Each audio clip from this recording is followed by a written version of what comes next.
You've got a job interview in English, and you're feeling the pressure. You've prepped for the big questions about your experience and qualifications. But what if the simple, everyday words you're using are hurting your chances before you even get to the good stuff? Think about this.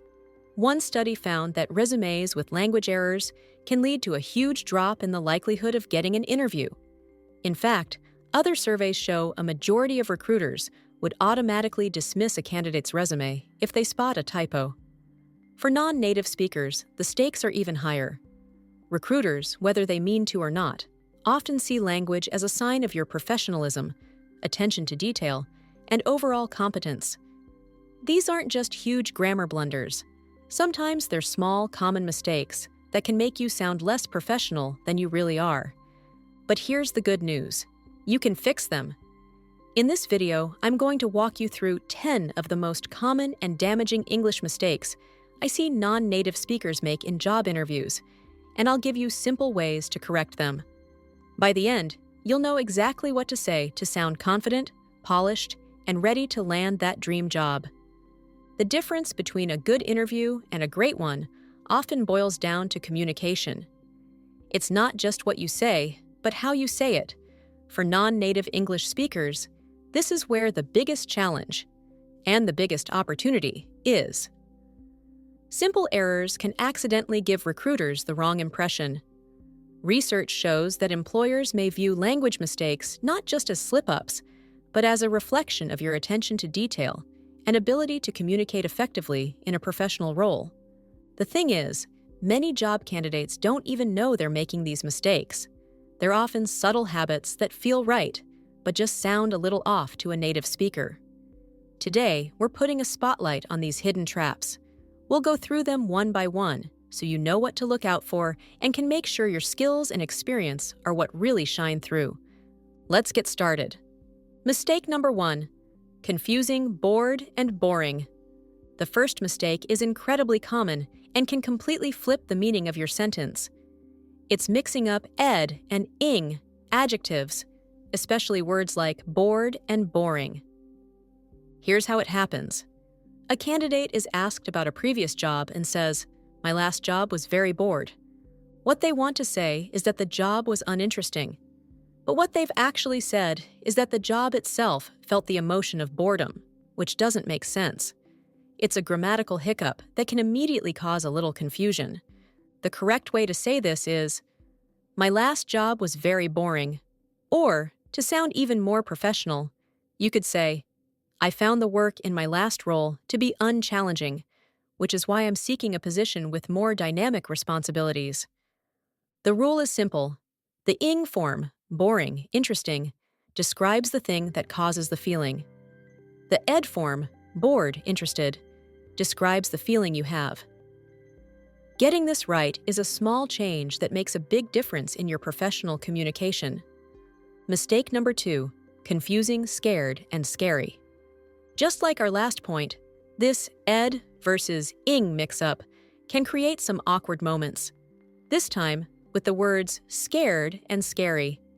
Imagine an interviewer asks about public speaking, and you reply, "Yes, I have experience with presentations, but sometimes I'm scary." You're trying to say that you feel nervous, but what you've just told the hiring manager is that you are a frightening person, that you scare other people. It's a perfect example of how one little letter can completely change your message and create a very weird impression. The correct sentence is, "Yes, I have experience with presentations, but sometimes I get scared." To frame it more professionally, you could try, "Public speaking can be nerve-wracking, but it's a skill I've been actively working on." Just remember the rule. Scared is the feeling you experience. Scary is the thing that causes the fear. It's totally fine to tell an interviewer, "I am scared of tight deadlines." It's probably not a great idea to tell them, "I am scary." Mistake number 3, misusing present perfect versus past simple. This is a classic grammar trap that a lot of non-native speakers fall into. It's the battle between the present perfect, "I have worked," and the past simple, "I worked." Here's the mistake in action. An interviewer asks about your time at a specific company, and you say, I have worked at XYZ Corp in 2021. The error is using the present perfect for a finished time in the past. The year 2021 is over and done. The action is complete and doesn't connect to the present, so you need to use the past simple. The correct way to say it is, I worked at XYZ Corp in 2021. Here's the rule. Use the past simple for actions that happened at a specific finished time. Last year, in 2021, yesterday. Use the present perfect for actions at an unspecified time in the past. I have worked in marketing. Or for actions that started in the past and are still happening. I have worked here for 3 years. Getting this right will instantly make you sound more fluent. Mistake number 4. Incorrect verb form after did or didn't. This next one is one of the most common errors I hear, and it's an instant sign to a native speaker that there's a small grammar gap. It's using the past tense verb after did or didn't. For example, a candidate might say, I didn't know the answer, or did you got my email? In both cases, the main verb is wrong. After you use did or didn't, the main verb always goes back to its base form, the infinitive without to. So the correct sentences are, I didn't know the answer, and did you get my email? Why does this matter so much? It's a basic rule of English sentence structure. A recruiter will definitely understand you, but the error is a bit jarring and can make your answer sound less polished. Fixing this one simple rule will immediately make your English sound much cleaner. Mistake number 5. Misusing the word worth. Our 5th mistake involves a common English phrase that often gets twisted around, the word worth. Many non-native speakers will incorrectly use a to infinitive after it. For instance, when talking about a conference you attended, you might say, the keynote speech was very interesting. It's worth to see. While the meaning gets across, the structure isn't quite right. In English, the word worth is followed by a gerund, the ing verb form. The correct way to say this is, the keynote speech was very interesting. It's worth seeing. Or, if you're talking about a report, you'd say, this report is worth reading. It's a subtle mistake, but it shows an unfamiliarity with a very common English pattern. In a professional setting, you often talk about things that are worth doing or worth exploring. Using the correct worth plus ing structure makes you sound more natural and fluent. If you're finding these tips useful, don't forget to subscribe and hit the notification bell so you don't miss our next videos on professional communication. We're about to get into false friends, and trust me, these next few tips can save you from some really confusing and sometimes embarrassing mix-ups. Mistake number 6, eventually versus actually or finally. Now we're moving into a tricky category of mistakes called false friends. These are words that look like a word in your native language, but mean something completely different in English.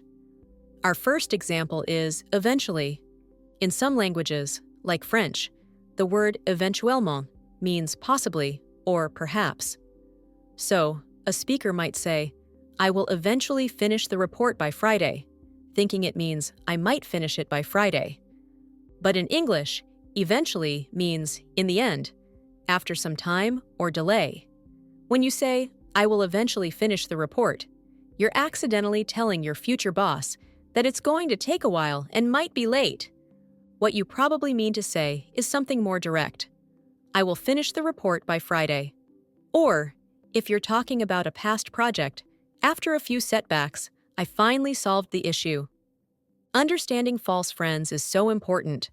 Using them incorrectly can create huge misunderstandings about your reliability and your intentions. Mistake number 7, chef versus boss. Here's another classic false friend that can cause some confusion, though it's more likely to get a confused smile. It's the mix-up between chef and boss. In many languages, including French and Spanish, the word for boss or leader is similar to chef. So, a candidate might say, my last chef gave me responsibility for the project. In English, a chef is a professional cook, usually the head cook in a kitchen. Unless you work in a restaurant, your supervisor is not your chef. The correct word is boss, manager, or supervisor. For example, my manager gave me responsibility for the project. This might seem like a small mistake, but in an interview, it can be distracting. It suggests you're not totally familiar with basic professional vocabulary in English. Using the right term shows you're comfortable in a corporate environment. Mistake number 8, data versus date. This is a simple but critical mix-up, especially if you're interviewing for a technical or analytical role. It's the difference between data and date. Because they look and sound a bit similar, a non-native speaker might accidentally say, "I spent the week analyzing the date from our sales report."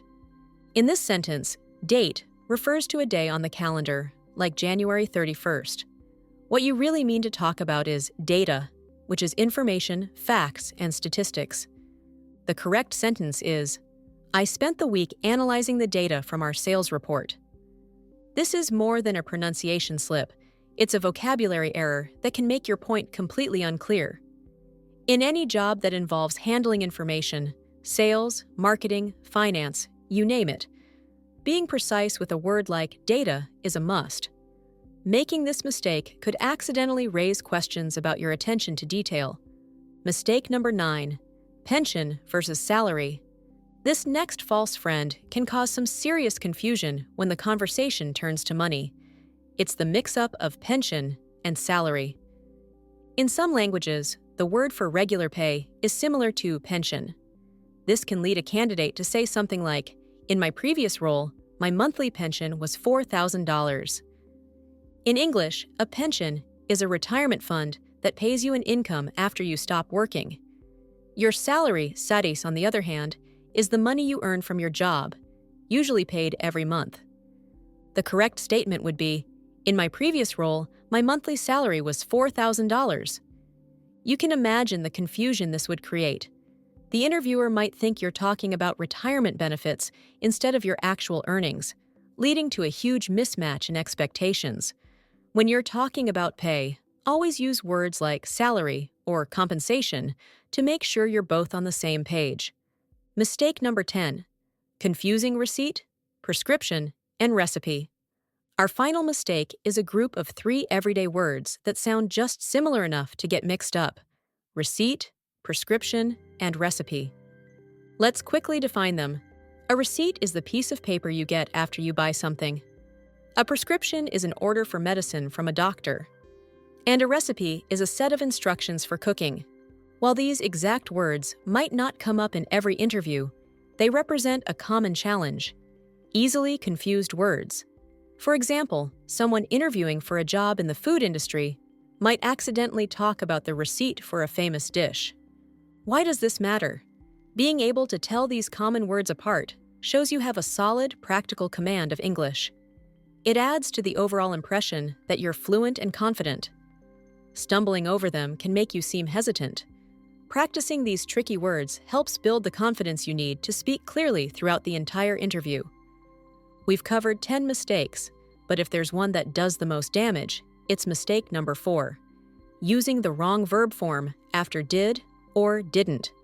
This error is so problematic for 2 big reasons. First, it's incredibly common in conversation. It comes up every time you ask a question or make a negative statement in the past. Second, because it's a fundamental grammar rule, getting it wrong is a major red flag for some recruiters about your language skills. Poor grammar can be perceived as a lack of attention to detail. When you say, "I didn't knew," instead of "I didn't know," you're creating a distraction that pulls the focus away from your actual answer. But the great news is, this is so easy to fix. By consciously practicing this one rule, always use the base verb after did or didn't, you will instantly sound more polished. You remove a major stumbling block and let the interviewer focus on the substance of what you're saying, not how you're saying it. Mastering this one point can have the biggest and fastest impact on how professional you sound. So there you have it, 10 common English mistakes that could be holding you back in your job interviews. We've covered everything from adjective endings to tricky grammar rules and the dangerous world of false friends. The main thing to remember is this: these mistakes are not a reflection of your intelligence or your ability to do the job. They are simply language patterns that you can learn and correct. By focusing on these specific areas, especially the one about using did correctly, you can make a huge improvement in how you're perceived. Remember, studies and surveys show that language errors can be a deal breaker for a majority of recruiters, but the power to fix this is completely in your hands. You're not just learning to avoid mistakes, you're learning how to present the most professional version of yourself. Your skills deserve to be communicated with clarity and confidence. So what are your next steps? First, start listening for these mistakes. Try recording yourself answering common interview questions and play it back. You might be surprised by what you hear. Second, practice the correct forms out loud until they feel natural. And I have a question for you. Which of these mistakes have you heard someone make? Or which one do you find the most challenging? Let me know in the comments below. Sharing your experience helps everyone in the community learn and get better together. If this video helped you, please give it a thumbs up, subscribe for more tips on professional English, and share it with someone who has an interview coming up. Thanks for watching, and best of luck in your next interview.